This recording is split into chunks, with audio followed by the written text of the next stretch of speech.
ബി.ജെ.പിയുടെ വികസിത കേരള അജണ്ട നടപ്പിലാക്കുന്നതിന് സംസ്ഥാന ഭാരവാഹികൾക്ക് കുറെ ചുമതലകൾ അധ്യക്ഷൻ രാജീവ് ചന്ദ്രശേഖർ വീതിച്ച് നൽകിയിട്ടുണ്ട്.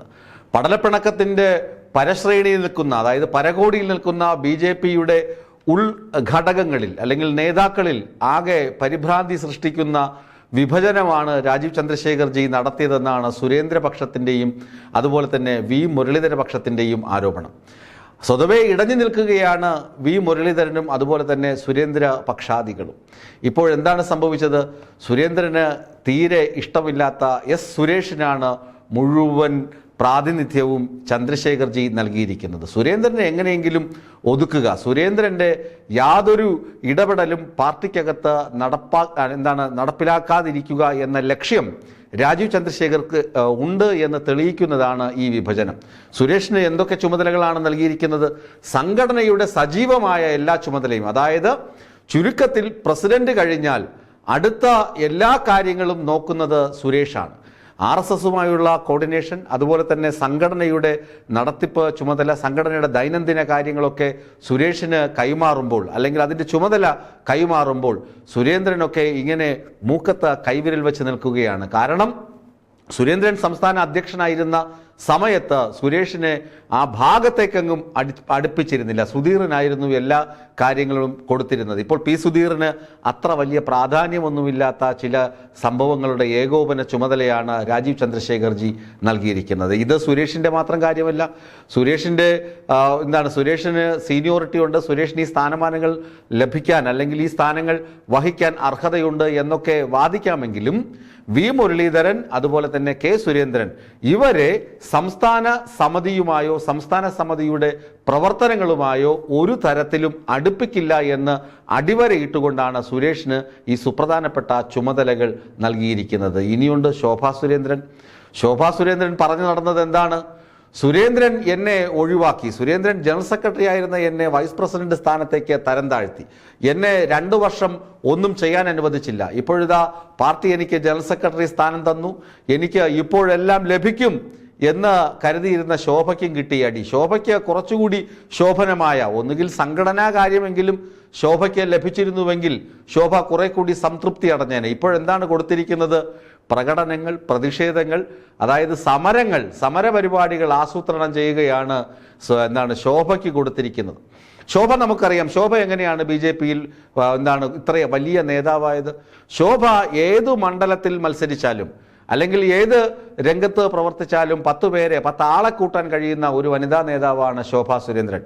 അവർക്ക് ഈ സമരങ്ങൾ കൊടുത്തത് കൊണ്ട് എന്താണ് നേട്ടം?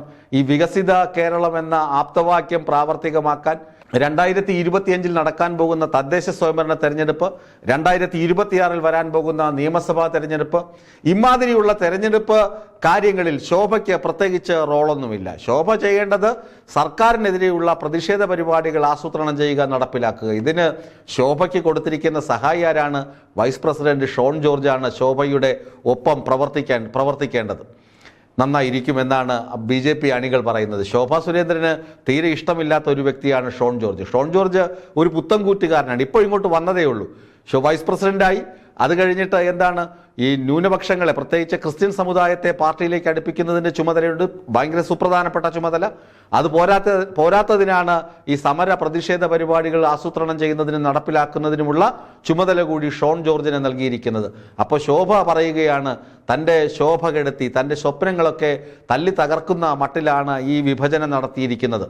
ശോഭ കരുതിയത് ശോഭയ്ക്ക് ഇലക്ഷനുമായി ബന്ധപ്പെട്ട കാര്യങ്ങൾ നൽകും. കാരണം ഇലക്ഷനുമായി ബന്ധപ്പെട്ട കാര്യങ്ങൾ നൽകിയാലേ സുരേന്ദ്രനൊക്കെ പോക്കറ്റ് വീർപ്പിച്ചതുപോലെ എന്തെങ്കിലുമൊക്കെ കയ്യിൽ തടയുകയുള്ളൂ. ഈ ഇലക്ഷനാണെങ്കിലോ ഒരു അയ്യോ പാവം MT രമേശിനെയാണ് ഏൽപ്പിച്ചിരിക്കുന്നത്. MT രമേശിനാണെങ്കിൽ മുമ്പ് പ്രസിഡന്റ് ആയിരുന്നപ്പോൾ നമുക്കറിയാം ഗ്രാഫ് താഴോട്ടായിരുന്നു. അപ്പോൾ ഇലക്ഷൻ്റെ കാര്യം വരുമ്പോൾ MT രമേശ് ഏത് തരത്തിലായിരിക്കും പാർട്ടിയെ ഒന്നാകെ കോർഡിനേറ്റ് ചെയ്യുന്നത്? തദ്ദേശ സ്വയംഭരണ തെരഞ്ഞെടുപ്പിലാകട്ടെ, നിയമസഭാ തെരഞ്ഞെടുപ്പിലാകട്ടെ. അപ്പോൾ ഈ കാര്യങ്ങളിൽ ശോഭാ സുരേന്ദ്രനെ പാടെ ഒഴിവാക്കി. തെരഞ്ഞെടുപ്പിൽ ഏറ്റവും കൂടുതൽ ലീഡ് പാർട്ടിക്ക് സംഭാവന ചെയ്യുന്നത്, കൂടുതൽ വോട്ട് സംഭാവന ചെയ്യുന്നത് അതൊക്കെ ശോഭാ സുരേന്ദ്രനായിരിക്കെ അതിൻ്റെ തന്ത്രങ്ങളും എങ്ങനെ പ്രസംഗിക്കണം, എന്തൊക്കെ നടപ്പിലാക്കണമെന്ന് കൃത്യമായി അറിയാവുന്ന ശോഭാ സുരേന്ദ്രനെ മാറ്റി അവിടെ MT രമേശിനെ വയ്ക്കുമ്പോൾ അത് ശോഭാ സുരേന്ദ്രന് അത്ര ഇഷ്ടമുള്ള കാര്യമായി തോന്നുന്നില്ല. ശോഭാ സുരേന്ദ്രനൊപ്പം പ്രവർത്തിക്കേണ്ടത് ഷോൺ ജോർജ് ആകുമ്പോഴും അവിടെയും ശോഭാ സുരേന്ദ്രന് ഒരു കല്ലുകടി. ചുരുക്കി പറഞ്ഞാൽ എസ് സുരേഷിന് കാര്യങ്ങൾ സുഗമമാണ്. എസ് സുരേഷിന് കിട്ടിയ പദവികളൊക്കെ വളരെ നല്ലത് തന്നെയാണ്. വളരെ ഏകോപന ചുമതല, RSSുമായുള്ള ഏകോപനം, സംഘടനാ കാര്യങ്ങൾ, ഇതൊക്കെ കൃത്യമായി സുരേഷ് നിർവഹിക്കുമായിരിക്കാം. പക്ഷേ സുരേഷിന് താഴെയുള്ള മുൻ നേതാക്കൾ, അതായത് കെ സുരേന്ദ്രനും വി മുരളീധരനുമൊക്കെ ആകുന്ന ഈ അവസരത്തിൽ എങ്ങനെ സുരേഷിന് ഇത്തരം കാര്യങ്ങൾ മുന്നോട്ട് കൊണ്ടുപോകാൻ കഴിയുമെന്നത് വലിയ ഒരു ചോദ്യചിഹ്നമാണ്. അതുപോലെ തന്നെ ശോഭാ സുരേന്ദ്രനോട് നിങ്ങൾ പോയി സമരങ്ങൾ നയിക്കൂ, പ്രതിഷേധം സംഘടിപ്പിക്കൂ എന്ന് പറയുമ്പോൾ ആളെ കൂട്ടി വോട്ട് പിടിക്കാൻ മാത്രം കപ്പാസിറ്റിയുള്ള നേതാവിനെ തെരഞ്ഞെടുപ്പുമായി ബന്ധപ്പെട്ട യാതൊന്നും കൊടുക്കാതെ ഈ സമരപരിപാടികൾ ആസൂത്രണം ചെയ്ത് നടപ്പിലാക്കാൻ പറഞ്ഞാൽ അത് ശോഭയ്ക്ക് പുളിക്കുന്ന ഒരു അനുഭവമായിരിക്കും. പോരാത്തതിന് ഷോൺ ജോർജിനെ സഹായിയായി നൽകുമ്പോൾ അതും വലിയ വെല്ലുവിളിയാണ്. ഇനിയുമുണ്ട്. MT രമേശിന്റെ തെരഞ്ഞെടുപ്പിന്റെ ചുമതലയാണ്. MT രമേശിന്റെ ഗ്രാഫ് ഒന്ന് പരിശോധിച്ച് നോക്കുക. അദ്ദേഹം സംസ്ഥാന അധ്യക്ഷനായിരുന്ന കാലത്തിൽ പാർട്ടിയുടെ വളർച്ച എങ്ങോട്ടാണ്? തുടർന്ന് സുരേന്ദ്രൻ വന്നതിന് ശേഷമാണ് കുറെ ഗിമ്മിക്സും തട്ടിപ്പുമൊക്കെ നടത്തി BJPയെ ഒരു പരിധിവരെ കുറച്ച് മുന്നിലോട്ടെത്തിച്ചത്. ഇപ്പോൾ സ്വന്തമായ ഒരു MP എങ്കിലും ഉണ്ട് BJPക്ക്. ഏകദേശം 200-ലധികം പഞ്ചായത്തുകൾ വേണമെന്ന് ആഗ്രഹിക്കുന്നവർക്ക് 21 പഞ്ചായത്തുകളിൽ ഭരണമുണ്ട്. ഇതൊക്കെ സുരേന്ദ്രന്റെ ഒരു താല്പര്യപ്രകാരം, അല്ലെങ്കിൽ സുരേന്ദ്രന്റെ എടുത്തുചാട്ട മനോഭാവം എന്ന് പറയാൻ പറ്റില്ല, സുരേന്ദ്രന്റെ വർഗീയ അജണ്ട എന്നും പറയാൻ പറ്റില്ല.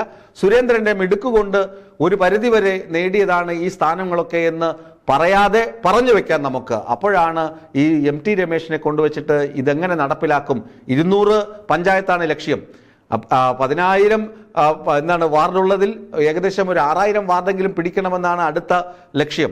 ഇങ്ങനെ ലക്ഷ്യങ്ങൾ ഒരുപാടുണ്ട്. പക്ഷേ MT രമേശിന് ആ തേര് നയിച്ചു കൊണ്ടുപോകാൻ കഴിയുമോ എന്നത് വലിയ ചോദ്യചിഹ്നമാണെന്ന് പാർട്ടി അണികൾക്കിടയിൽ ആശങ്ക ഉണ്ട്.